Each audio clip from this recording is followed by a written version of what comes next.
Hello everybody, Dronacharya short hand academy में आपका स्वागत है। आज हम करेंगे वह प्रपोजिशंस जो आपकी पेपर में आ चुकी हैं और कई बारी आती हैं, इसीलिए आप बहुत ध्यान से समझिएगा इसको, ठीक है ना। चलिए, पहला आपका प्रपोजिशन है एंशियस के साथ जब फोर लगता है।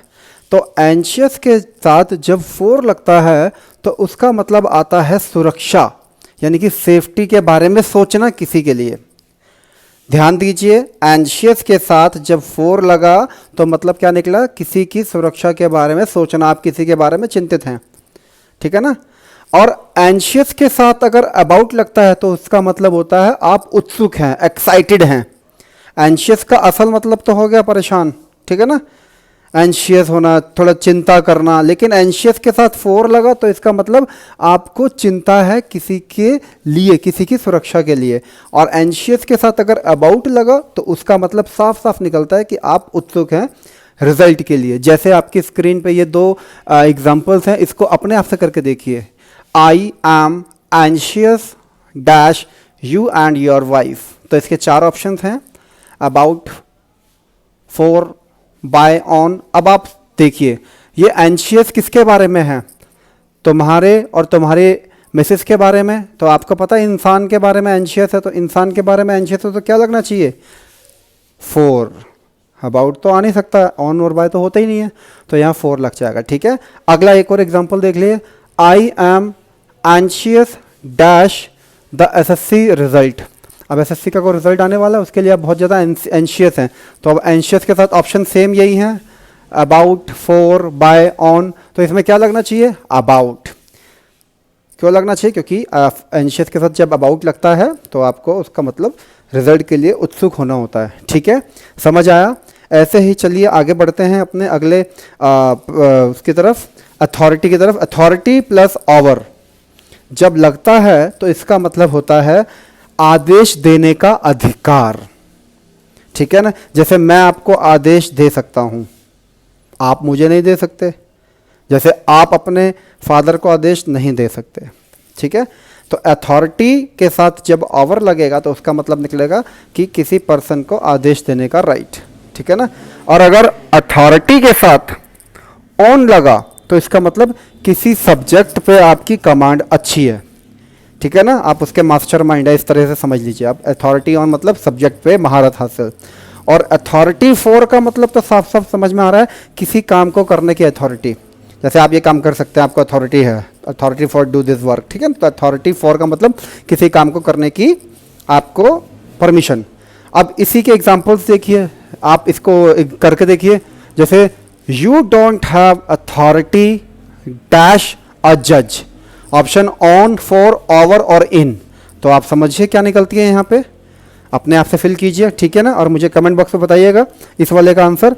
अगला है C, if Ram is an authority dash this subject.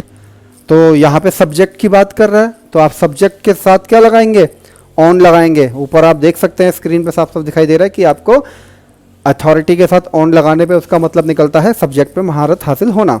अगला है in India there is no authority dash any illegal business. तो अथॉरिटी के साथ समझ में आ रहा है कि फोर लगना चाहिए, ठीक है ना, ऑप्शन सेम है। तो यहाँ पे authority for any illegal business, किसी को कोई अथॉरिटी नहीं है कि ये काम करने की, ठीक है। तो ये तीन एग्जाम्पल्स भी आपके क्लियर हो गए, ठीक है। तो पहला आपका क्लियर हो चुका है एंशियस, फॉर, एंशियस, अबाउट। और अगला आपका क्लियर हुआ authority over, authority on, authority for. तो ये आपको एग्जांपल्स के साथ क्लियर है, ठीक है। अगला देखिए, अगला है ब्लाइंड। ब्लाइंड का मतलब होता है अंधा, ठीक है। लेकिन अगर किसी को शो करना है कि ये अंधा है तो वहाँ पे हम इसके साथ इन का यूज़ करते हैं। किसका यूज़ करते हैं, इन का। अगर ब्लाइंड के साथ इन प्रपोजिशन लगी हुई है तो उसका मतलब साफ साफ निकलेगा कि वह अंधा है, या एक आंख से अंधा भी कह सकते हो आप, ठीक है। वैसे तो ऑफ भी यूज़ करते हैं बट आपको इन याद रखना है। ब्लाइंड के साथ अगर इन लगा तो इसका मतलब अंधा हो गया। अगर वहाँ पे वन आई लिखा होगा तो यानी कि वो एक आंख से अंधा हो गया। लगाना आपने इन ही है अंधे के लिए, ठीक है। और अगर ब्लाइंड टू लग गया तो उसका मतलब हो गया आपको पता ही नहीं है कि सामने वाला क्या करता जा रहा है, गलत करता है, आप अनदेखा कर रहे हो, ब्लाइंड टू, ठीक है ना, अनभिज्ञ होना किसी चीज़ से। आइए एग्जाम्पल देखते हैं इसके ब्लाइंड वाले के। The man who killed her, the man who killed her was blind dash one आई।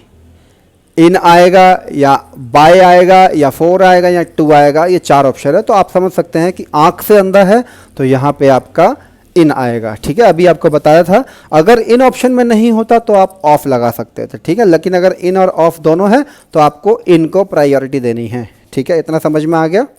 ठीक है, एक और देख लीजिए। Many snakes are blind dash both eyes. अब इसमें ऑप्शन आपके पास बाय, इन, फोर, टू है। आप इसको भी अपने आप लगा सकते हैं। ठीक है, कोई डाउट तो नहीं है यहाँ तक। चलिए अब चलते हैं हम अपने अगले की तरफ। देखिए, कन्फाइन के साथ अगर इन लगता है, कन्फाइन इन लगता है तो इसका मतलब क्या हो गया आपका कि कैद करके रखना जेल में।